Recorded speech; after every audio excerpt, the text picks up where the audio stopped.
Standing in front of 500 people in that auditorium, watching my parents' faces drain of color as the university president unveiled the bronze plaque with my name on it, I knew this moment would haunt them forever. The Katherine Chen Innovation Center, he announced, made possible by Dr. Katherine Chen's unprecedented $15 million endowment. My mother's champagne glass slipped from her fingers, shattering on the marble floor. My sister Melissa looked like she'd been slapped. And my father, the man who'd called me a failure at my own graduation, stood frozen, his mouth opening and closing like a fish gasping for air. But I'm getting ahead of myself. Let me take you back to where this really started. To the birthday that changed everything. My name is Katherine Chen, and for 23 years, I was invisible in my own family. It was my 23rd birthday when I finally understood that some things would never change. I stood in my parents' sprawling kitchen in their Seattle mansion, holding a grocery store cupcake with a single candle I'd bought for myself. The house was decorated with hundreds of balloons, streamers cascading from every surface, a custom cake that cost more than my monthly rent sitting proudly on the dining room table. But none of it was for me. It was for Melissa's engagement party. My younger sister was getting married, and apparently that milestone erased my birthday from existence. Again.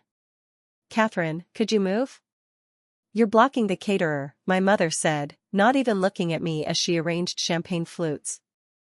She was dressed in an elegant navy dress, her hair professionally styled, makeup perfect. She looked beautiful. She always did for Melissa's events. Mom, I said quietly, it's my birthday today. Oh, yes, happy birthday, dear. She waved her hand dismissively. We'll do something next week, maybe. Right now I need you to help set up the gift table. Melissa's fiancé's parents will be here in an hour, and everything needs to be perfect. I looked down at my little cupcake, its single candle unlit, and something inside me cracked. Not broke, that had happened years ago. This was different. This was the moment I stopped hoping they'd ever see me. Actually, I can't stay, I said. I have plans. My mother finally looked at me, her eyes narrowing. Plans? Katherine, your sister's engagement party is today. Family comes first. Does it? The words came out harder than I intended. Because I told you 3 weeks ago that today was my birthday. I reminded you last week. I sent a text yesterday. And you still scheduled Melissa's party for today. Don't be dramatic. We didn't schedule it for today to hurt you. Melissa's fiancé's family could only make it today. You understand. She turned back to her champagne flutes, dismissing me entirely. I understood, all right. I understood that I would always come second. Third. Last. I understood that my accomplishments would never be celebrated the way Melissa's were. I understood that I could work myself to the bone, sacrifice everything, and still be nothing more than an afterthought in this family. Let me paint you a picture of what being Katherine Chen was like. While Melissa got a brand new BMW for her 16th birthday, complete with a custom license plate and a party at an upscale restaurant, I got a used Honda with a card that said, "Congratulations on your license." When Melissa graduated high school, our parents threw her a party for 200 people and gave her a trip to Europe. When I graduated, as valedictorian, with a full scholarship to MIT, they took me to dinner at Olive Garden and spent the entire meal talking about Melissa's college plans. When Melissa got her first job as a marketing assistant, making $35,000 a year, my parents were so proud they sent announcements to the extended family. When I finished my PhD in biomedical engineering at 25 and landed a position at a leading research institute, my mother said, "That's nice, dear," and then asked if I could help pay for Melissa's wedding. I was the older daughter, the responsible one, the one who didn't need as much attention because I was so independent. That's what they told themselves, anyway. The truth was simpler and more painful. Melissa was the daughter they wanted, and I was the daughter they had. Melissa was beautiful in that effortless way that made people turn and stare. She had our mother's delicate features, thick dark hair that always looked perfect, and a personality that sparkled in social situations. She knew how to work a room, how to make people love her, how to be the center of attention without seeming like she was trying. I was different. Quieter. More serious. I buried myself in books and research because that was where I felt competent, where my value was measurable and recognized. I had my father's sharper features, eyes that people said looked too intense, hair that never quite cooperated. I was awkward at parties, uncomfortable with small talk, always more interested in ideas than image. My parents never said it out loud, but I could see it in every interaction. Melissa was the daughter they showed off. I was the daughter they explained. That day, my 23rd birthday, I left their house with my pathetic little cupcake and drove to my tiny studio apartment near the university where I was working on my postdoctoral research. The apartment was cramped and drafty, with a view of a parking lot, but it was mine. Everything in it I'd earned with my own work, my own money, my own determination. I sat on my second-hand couch and did something I'd been avoiding for years. I pulled out my phone and started scrolling through my parents' social media. What I found shouldn't have surprised me, but it still hurt like a fresh wound. Hundreds of posts about Melissa. Melissa's high school graduation. Melissa's college acceptance. Melissa's first apartment. Melissa's new job. Melissa's engagement.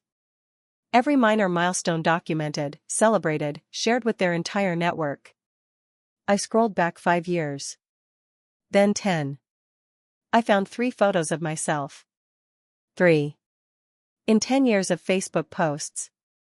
One from my high school graduation, standing awkwardly in my cap and gown while everyone else looked at Melissa, who was making a funny face in the background. One from a family Christmas where I was barely visible in the corner of the frame. One from my PhD defense, where my mother had tagged me with the caption, "Katherine finished school today," while the post itself was mostly about how Melissa had just gotten promoted. Finished school. Like I'd completed a GED instead of earning a doctorate from one of the most prestigious universities in the world. I sat there in my dark apartment, my untouched cupcake on the coffee table, and made a decision. I was done. Done hoping they'd notice me.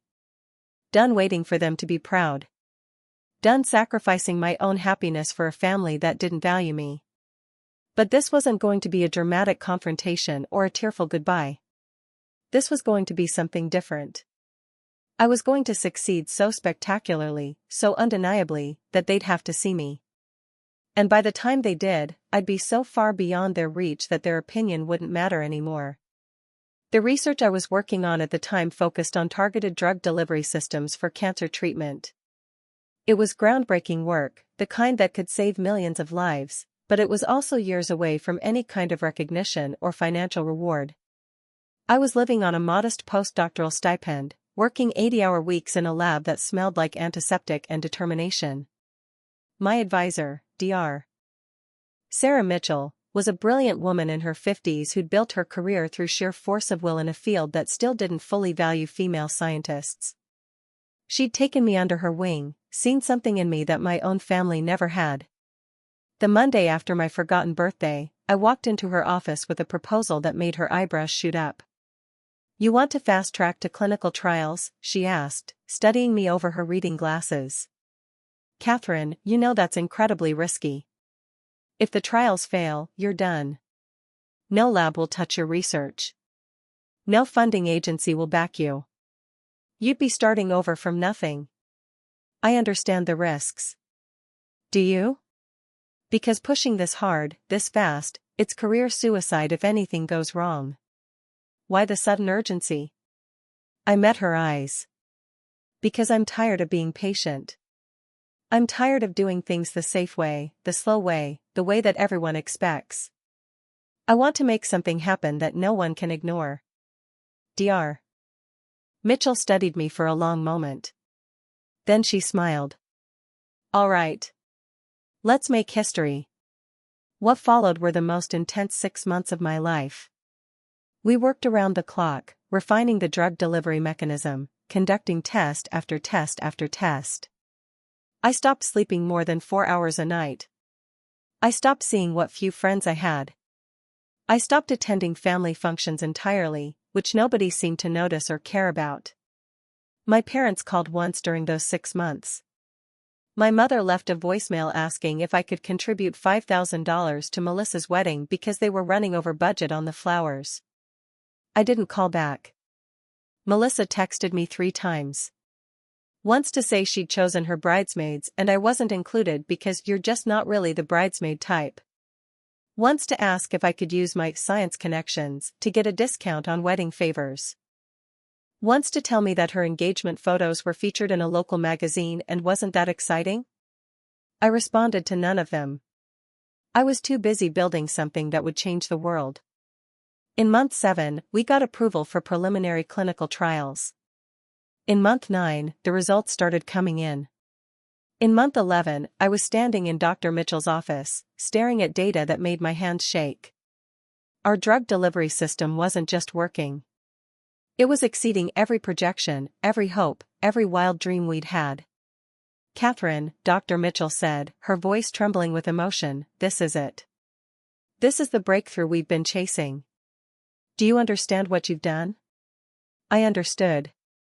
I'd created something that could revolutionize cancer treatment. Something that could save countless lives. Something that would make me very, very difficult to ignore. But what I didn't know yet was how fast everything would move once the word got out. Within weeks, pharmaceutical companies were calling. Within months, we were fielding offers that made my head spin.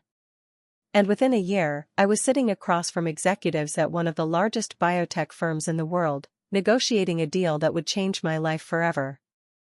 They wanted exclusive rights to develop and distribute my drug delivery system. They were offering an upfront payment of $8 million, plus royalties that could easily triple that amount over the next decade. $8 million for the work I'd done in a cramped lab while living on instant noodles and determination. Dr. Mitchell was with me in that negotiation room, and I watched her face as they made the offer. She was proud, yes, but there was something else there too. Concern, maybe. Or recognition. She knew what I was really doing with this money, even if I hadn't said it out loud. This wasn't just about the research anymore. This had become something more personal. I accepted the offer with one condition: I wanted creative control over how the research continued, and I wanted the company to commit to making the treatment affordable and accessible, not just profitable. They agreed. Why wouldn't they? I was the golden goose. The day the money hit my account, I sat in my apartment and stared at the number. $8 million. More money than my parents had made in their entire lives combined. More money than I'd ever imagined having. And it was mine because I'd earned it, because I'd sacrificed for it, because I'd believed in myself when no one else had. I was 26 years old. I'd been Dr. Katherine Chen for 2 years. And my family still didn't know because I still hadn't told them. Not because I was hiding it. I just hadn't bothered to call. And they hadn't bothered to call me. 3 months after the deal closed, I got a wedding invitation in the mail. Thick cream cardstock with embossed gold lettering.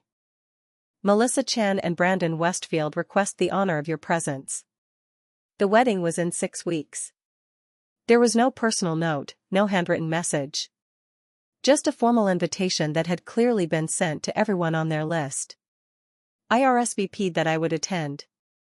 I had my reasons. The week before the wedding, my mother finally called. Katherine. I'm so glad I caught you. We need to talk about the wedding. Melissa wants you to help with setup the morning of, and we were hoping you could contribute something to the gift. We're all going in together on a down payment for a house. We're thinking $10,000 from you would be appropriate. I let the silence stretch for a moment. $10,000. I know it's a lot, but you're her sister. And you make decent money with your science job, don't you? You never talk about it, but I assume it pays reasonably well. My science job. I felt a smile playing at my lips, though there was no humor in it. Yes, it pays reasonably well. Wonderful. I'll tell Melissa she can count on your contribution. And Katherine? Try to dress nicely for the wedding. Something elegant. First impressions matter, and Brandon's family will be there. You know how you can be sometimes, a little too serious, a little too intense. Just try to smile more and be pleasant. She hung up before I could respond. Not that I would have.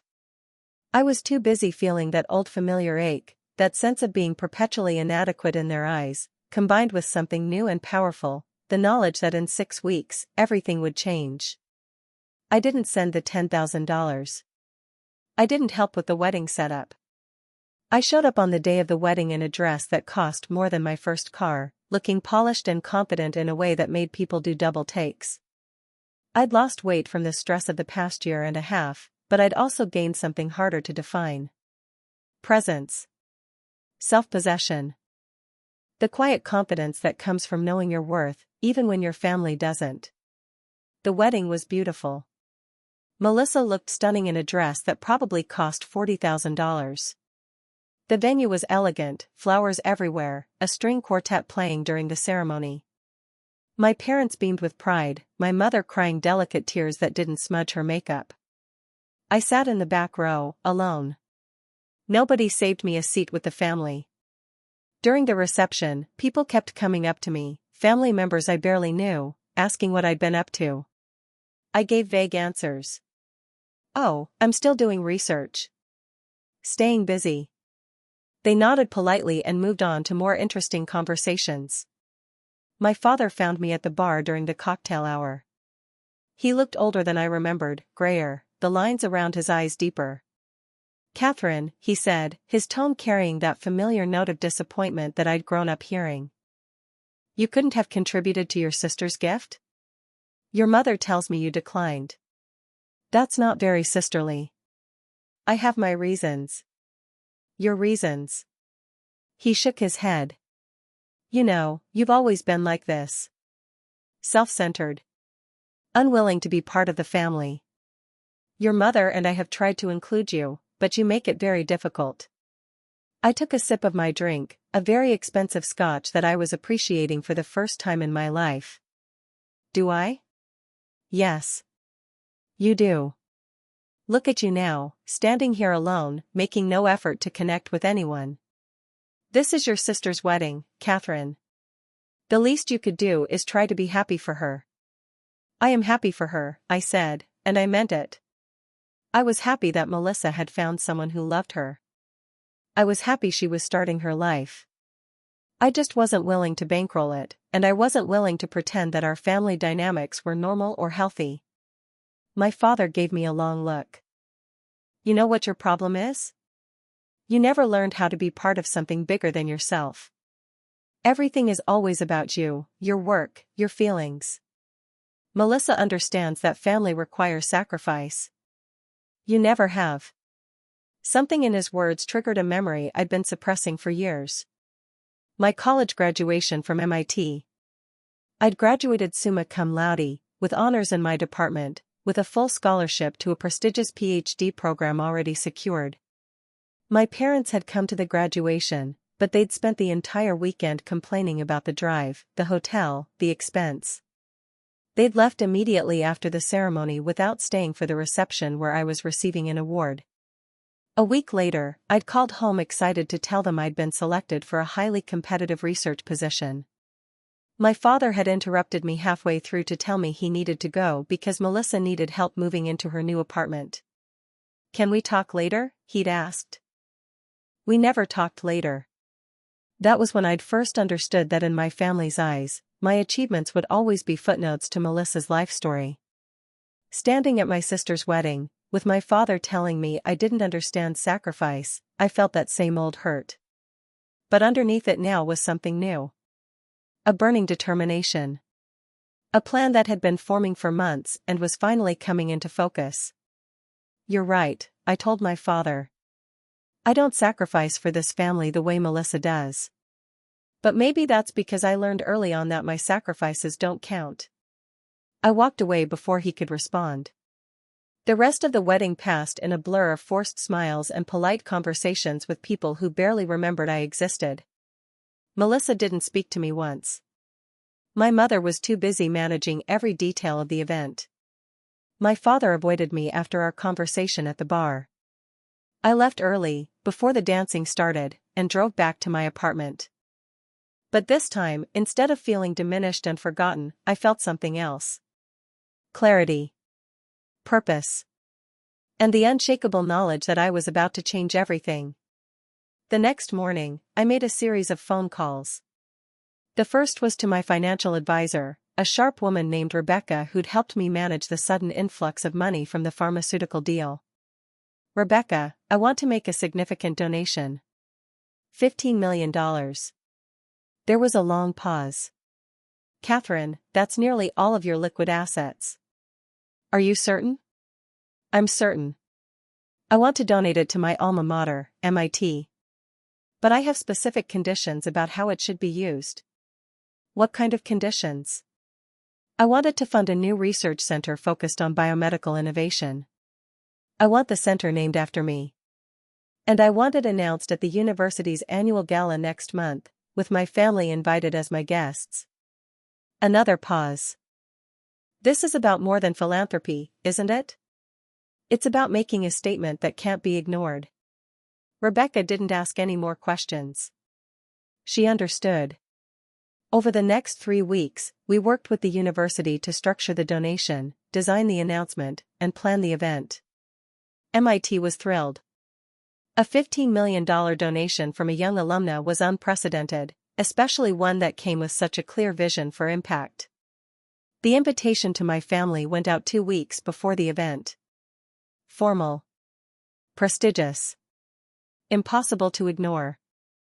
It was addressed to Mr. and Mrs. Chen and family, cordially inviting them to attend a special ceremony honoring Dr. Katherine Chen for her extraordinary contribution to scientific research and education. My mother called within hours of receiving the invitation. Katherine? What is this? What ceremony? What contribution? I made a donation to MIT. The university wants to recognize it. I thought you'd like to attend. A donation? How much of a donation? And why didn't you tell us you were doing this? It's $15 million. And I didn't tell you because you never asked what I was doing with my life. The silence on the other end was deafening. Finally, my mother managed, $15 million? Katherine, where did you get $15 million? From my science job. The one that pays reasonably well. I don't understand. You're a researcher. Researchers don't make that kind of money. Did you marry someone? Are you engaged? Why wouldn't you tell us? The fact that her first assumption was that I must have gotten the money from a man told me everything I needed to know about how she saw me. I'm not married. I'm not engaged. The money is mine. I earned it through my research. And now I'm donating most of it to create something meaningful. Most of it? Katherine, you can't just give away $15 million. Think about your future. I am thinking about my future. This donation will establish me as a serious contributor to my field. It will open doors that money in a bank account never could. And frankly, Mom, I don't need your approval for my financial decisions. I'm calling as a courtesy to make sure you received the invitation. I hope you'll attend. I hung up before she could respond. My hands were shaking, but not from fear or anger. From anticipation. From the knowledge that in 2 weeks, everything would come full circle. The day of the gala arrived. I wore a custom-designed gown in deep emerald green that made me look powerful and elegant. My hair was professionally styled, my makeup flawless. I looked like someone who belonged at a prestigious university event, someone who commanded respect. I arrived early to do a final walkthrough with the university president, Dr. James Morrison, a distinguished man in his 60s who'd been effusive in his gratitude for my donation. Dr. Chen, he said, shaking my hand warmly, I cannot thank you enough for this extraordinary gift. The Katherine Chen Innovation Center will be a beacon for young scientists for generations to come. Thank you, President Morrison. I'm honored to contribute. Your family will be here tonight? They will. I smiled, but it didn't quite reach my eyes. They're very eager to attend. That was an understatement. My mother had called me 5 times in the past week, suddenly very interested in my research, my work, my life. My father had sent a stiff email congratulating me on my achievement. Melissa had texted asking if she could bring Brandon to the event because it sounded fancy and fun. I'd said yes to everything. I wanted them all there. I wanted them to see exactly what they'd dismissed for so many years. The gala began at 7. The university's main auditorium was transformed into an elegant venue, with round tables covered in white linens, centerpieces of white orchids, soft lighting that made everything look warm and inviting. There were about 500 guests, donors, faculty, alumni, students, local dignitaries.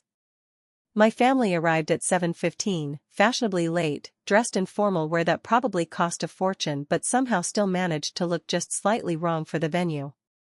Too flashy. Too much. My mother was in a sequined gown that belonged at a Las Vegas show, not a university gala. My father's tuxedo was expensive but ill-fitting. Melissa looked beautiful, as always, but her dress was more appropriate for a nightclub than an academic event. Brandon, her husband, looked uncomfortable in a tuxedo that was clearly rented. I watched them enter from my position near the stage, where I was seated at the head table with President Morrison and other university leadership.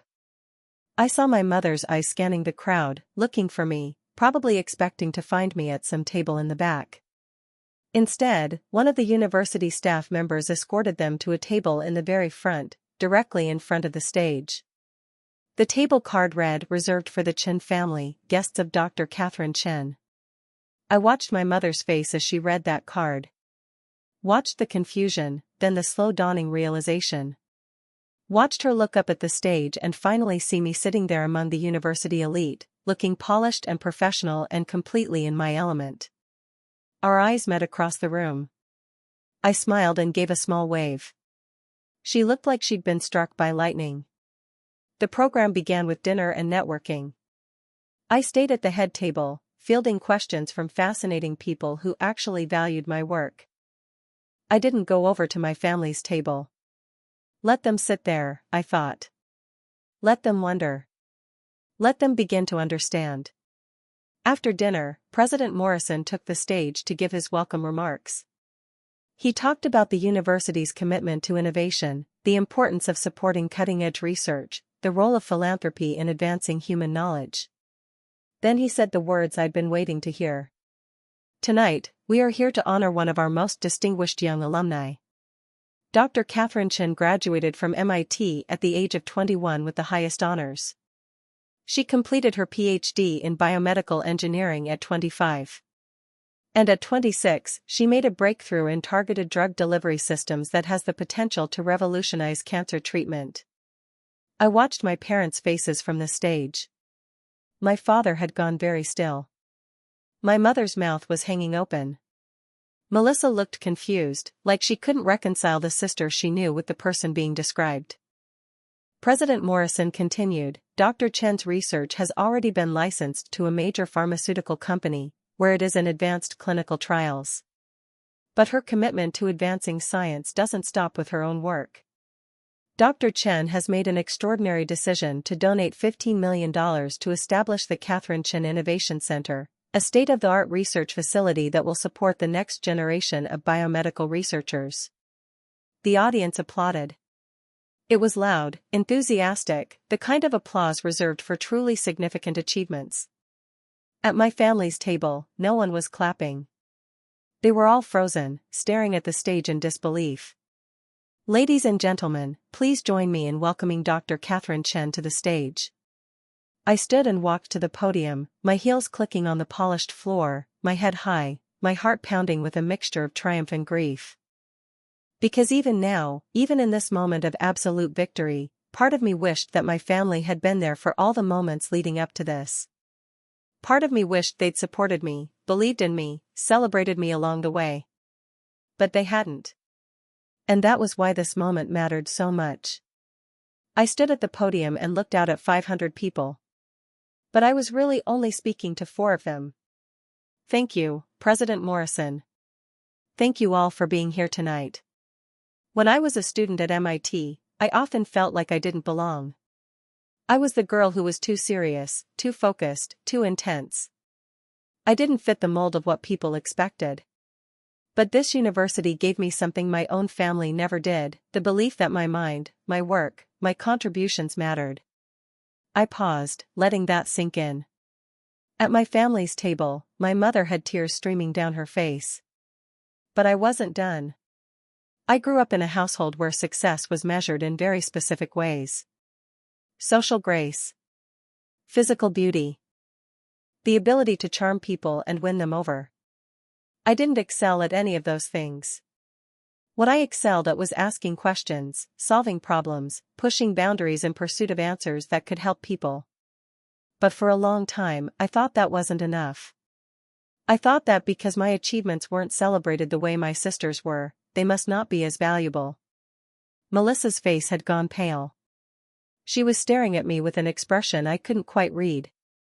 Shame? Anger? Confusion? It took me years to understand that I was measuring myself by the wrong standards. The people who should have seen my value chose not to. The people who should have celebrated my accomplishments chose to overlook them. And I realized that I had a choice. I could keep seeking their approval, or I could build a life so meaningful, so impactful, that their approval became irrelevant. The audience was silent now, hanging on every word. This wasn't the typical donor speech, and everyone knew it. This donation isn't just about supporting research, though that's certainly part of it. This donation is a declaration. It's me saying to every young person who feels invisible in their own family, your worth isn't determined by whether they see it. Your value doesn't require their validation.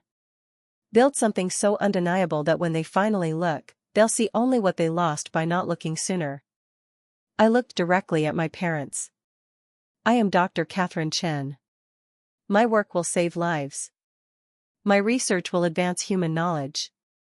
My legacy will be measured in discoveries and innovations and the countless scientists I'll support through this center. And none of that required my family's approval. But it might have been easier if I'd had it. The silence held for 3 heartbeats. Then the room erupted in applause. People stood. A standing ovation for what was supposed to be a simple donor speech but had become something else entirely. A reckoning. A statement. A closing of a chapter. President Morrison returned to the stage and invited me to join him for the ceremonial unveiling of the plaque that would hang in the new research center. The curtain behind us drew back to reveal a bronze plaque mounted on a beautiful wooden display. It read, "The Katherine Chen Innovation Center established 2024 in pursuit of knowledge that heals, discoveries that endure, and innovations that transform lives." More applause. Photos. Handshakes.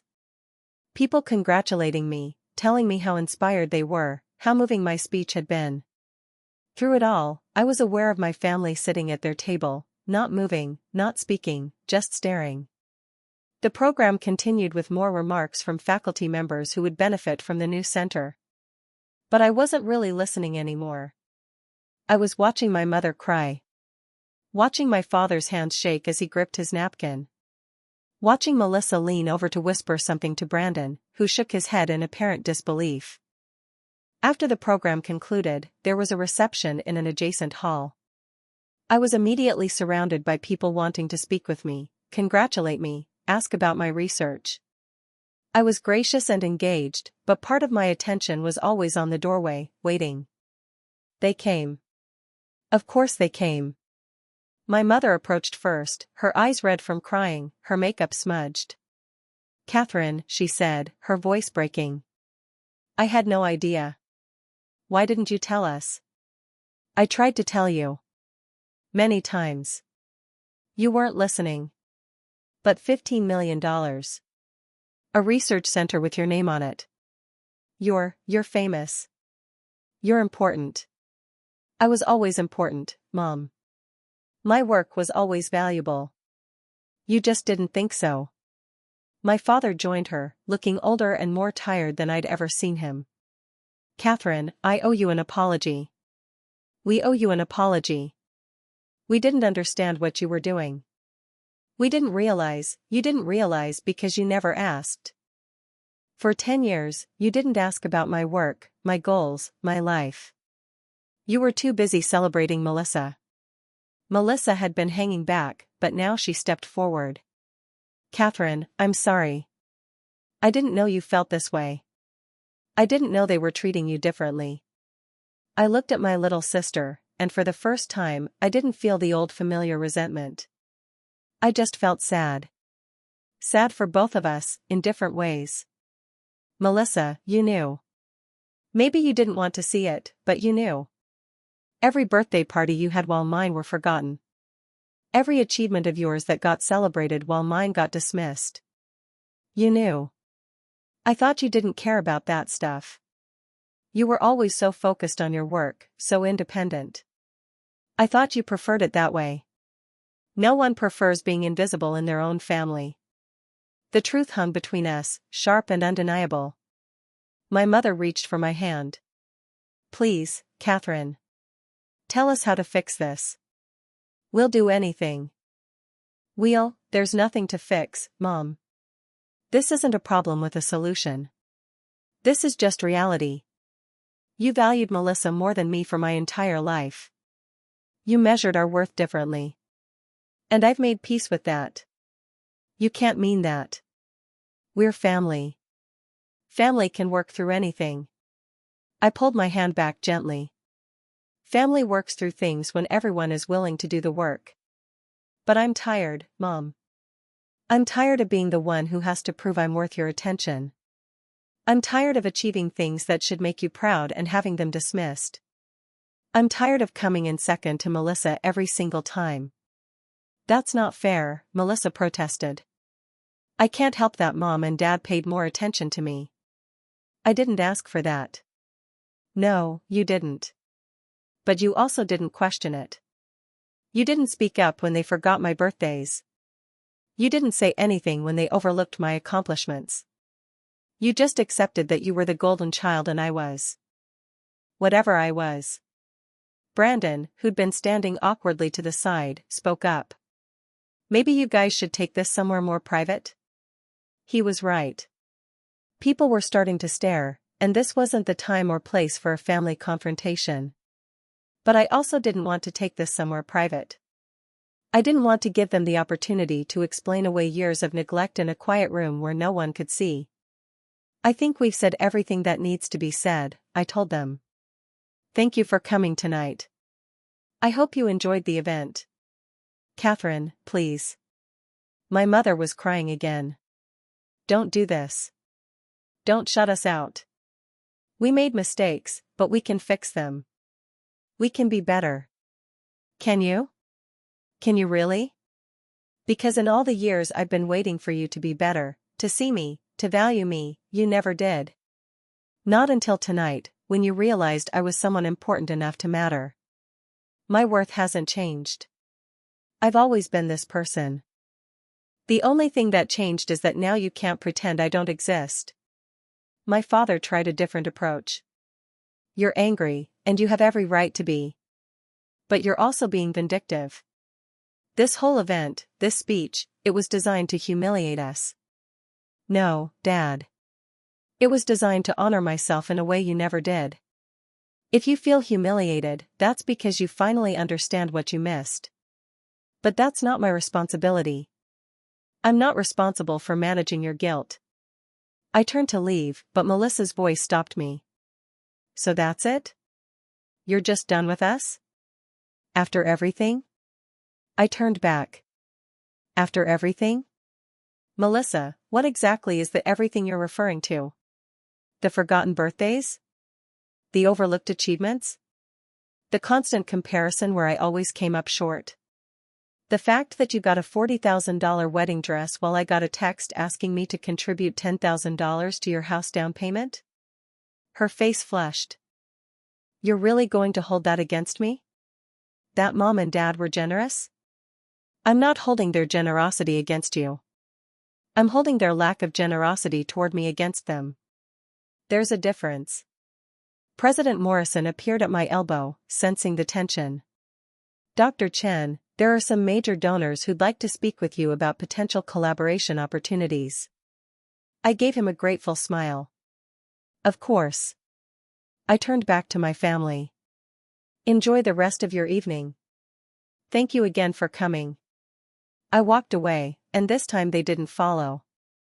I spent the next hour talking with fascinating people about research opportunities, funding possibilities, collaborations that could change the trajectory of biomedical science.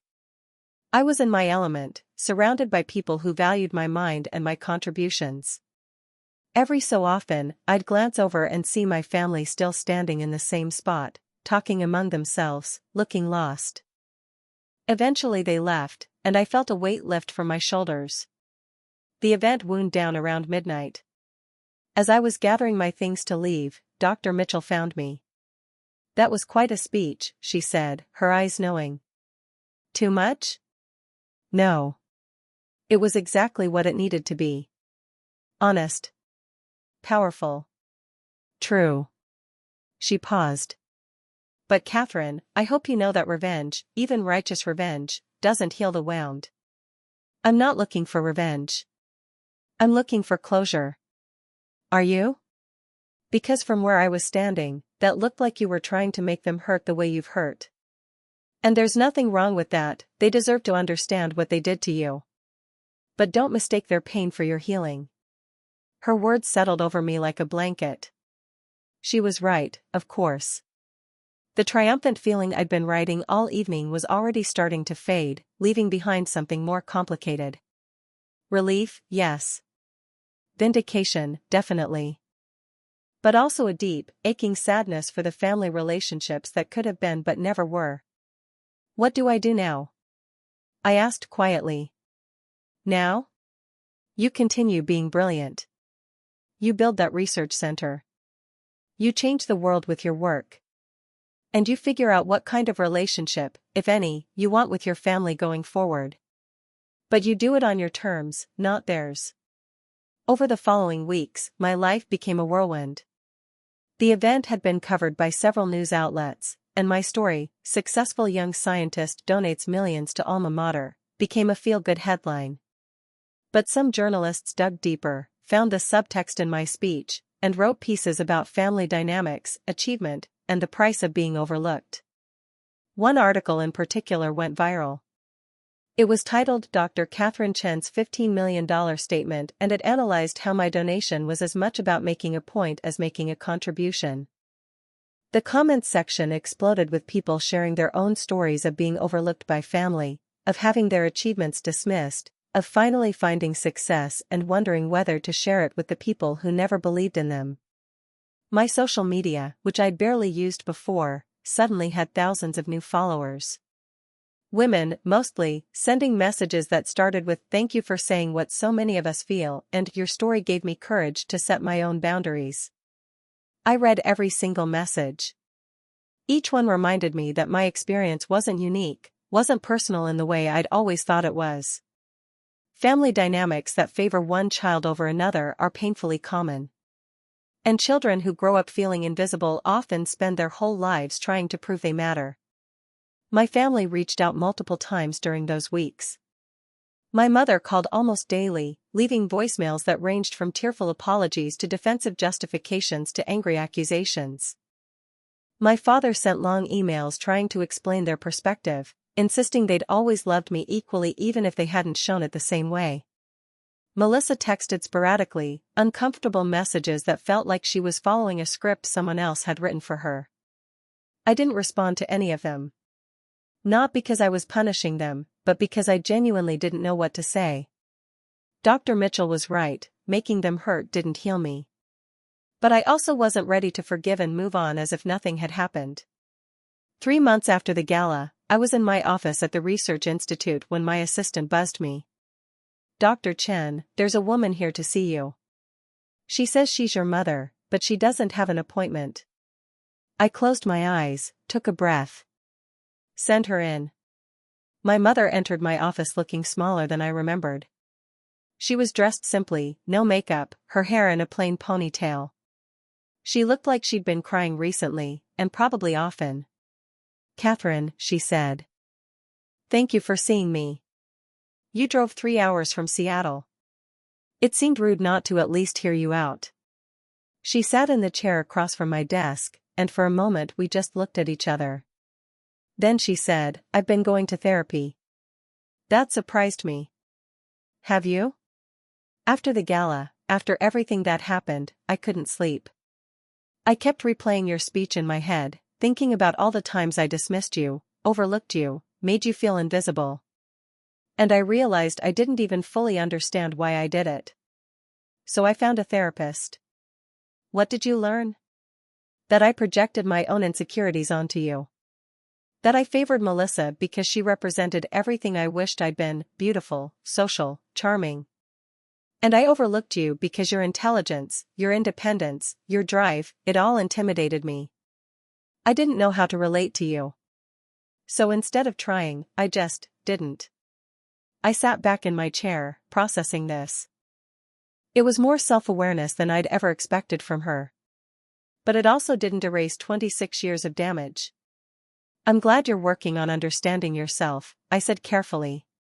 But Mom, you need to know that understanding why you hurt me doesn't undo the hurt. I know. I know that. I'm not here asking you to forgive me or pretend everything is fine. I'm here because I want you to know that I see what I did. I see how I failed you. And I'm sorry. Truly, deeply sorry. Tears were running down her face now, and despite everything, I felt my own eyes burning. I'm sorry I made you feel invisible when you deserved to be celebrated, she continued. I'm sorry I measured your worth by the wrong standards. I'm sorry I wasn't the mother you needed. And I'm sorry it took you donating $15 million for me to finally see what should have been obvious all along, that you're extraordinary. I pulled a tissue from the box on my desk and handed it to her. Then took one for myself. What do you want from me, Mom? What's the goal of this conversation? I don't want anything. I just wanted you to know that I understand now. I understand that I can't undo the past. I can't give you back your forgotten birthdays or the celebrations you deserved. I can't make up for the years I spent prioritizing Melissa over you.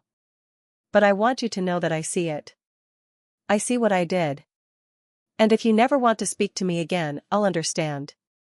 But if there's any chance that someday you might let me try to be better, I'll spend the rest of my life earning that chance. We sat in silence for a long moment. Outside my office window, I could see the construction site where the Katherine Chen Innovation Center was beginning to take shape. In a few months, there would be a building with my name on it, full of researchers pursuing the same kind of groundbreaking work I'd dedicated my life to. I'd built something permanent, something meaningful, something that would outlast any family drama. And somehow, seeing that concrete evidence of my worth made it easier to consider the possibility of letting my mother back in. Not all the way. Not yet. Maybe not ever. But enough to see where it went. I'm not ready to have you back in my life, I said finally. Not in any significant way. But I'm willing to talk. Once a month, maybe. A phone call or a coffee. No expectations, no demands, just conversations where we figure out if there's anything worth rebuilding. My mother nodded, tears still streaming. I'll take that. Whatever you're willing to give, I'll take it and be grateful. She stood to leave, then paused at the door. Katherine? Your father wants to apologize too. And Melissa. When you're ready. I'll let you know when I'm ready.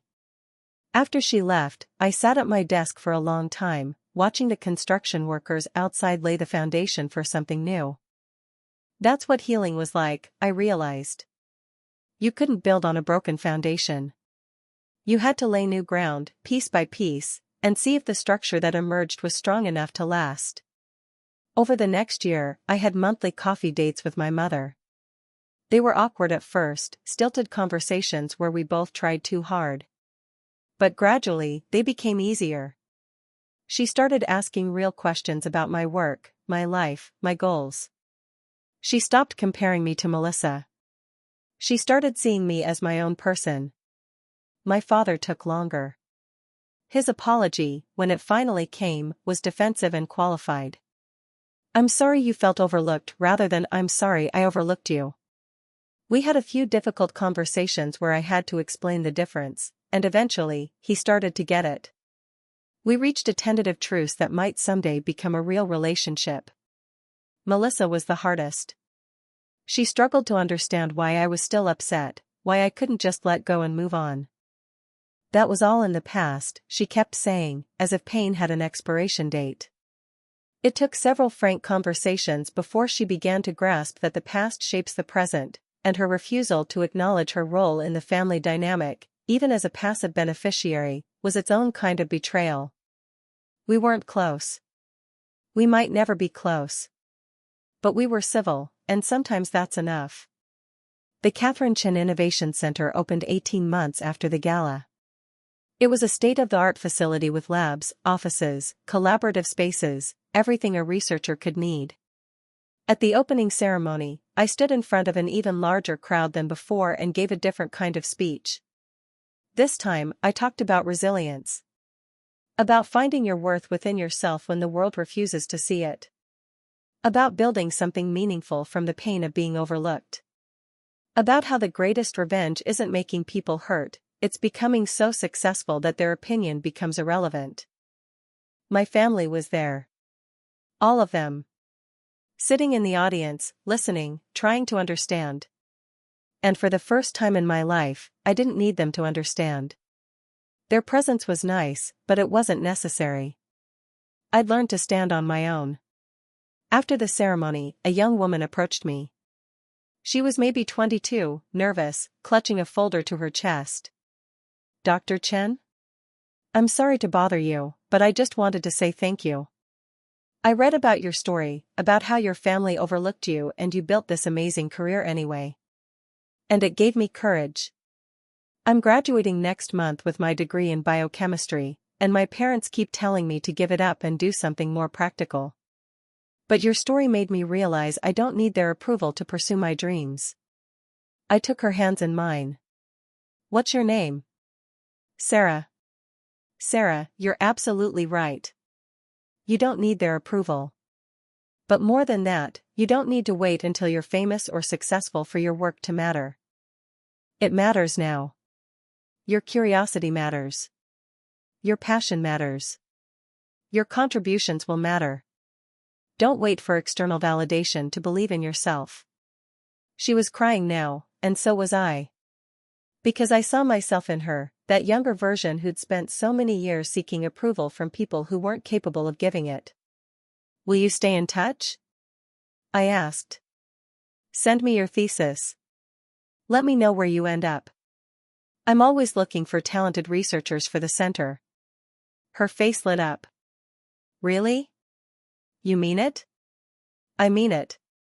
That night, as I drove home from the opening ceremony, I thought about revenge and healing and the complicated journey from one to the other. I'd set out to make my family see what they'd missed, to force them to acknowledge my worth. And I'd succeeded. The look on their faces at the gala, the guilt and shock and regret, I'd gotten everything I wanted. But the real victory wasn't in their pain. It was in the research center that would help countless scientists. In the young women who reached out to say my story gave them courage. In the monthly coffee dates with my mother where we were slowly, painfully, building something new. In the knowledge that I'd survived being invisible and emerged stronger, clearer, more certain of my worth than ever before. I was Dr. Katherine Chen. My name was on a building. My research would save lives. My story had inspired others. And none of that required my family's approval. But I was glad, in the end, that they were trying. Glad that my mother was in therapy, that my father was learning, that Melissa was beginning to understand. Not because I needed their validation, but because everyone deserves the chance to grow, to change, to become better than they were. Even the people who hurt us most. That's not weakness. That's not giving in. That's understanding that healing isn't about making people pay for their mistakes. It's about freeing yourself from the need for their approval. It's about building a life so rich, so full, so meaningful that being overlooked by them becomes just one chapter in a much larger story. And my story? It was just beginning. Years later, when people asked me about the Katherine Chen Innovation Center, about the dramatic speech at the gala, about my estranged then reconciled family, I would tell them the truth. Revenge isn't about destroying the people who hurt you. It's about building something so beautiful, so impactful, so undeniably valuable that their inability to see it becomes their loss, not yours. I forgave my family. Eventually. But I never forgot what I learned during those years of being invisible. I learned that your worth doesn't require validation. I learned that success is the best response to doubt. I learned that sometimes the people who should see you first are the ones who take longest to look. And I learned that the greatest gift you can give yourself is the permission to be extraordinary without apologizing for it. My name is Dr. Katherine Chen. I was invisible in my own family for 23 years. But I made myself impossible to ignore. And in doing so, I found something more valuable than their approval. I found myself.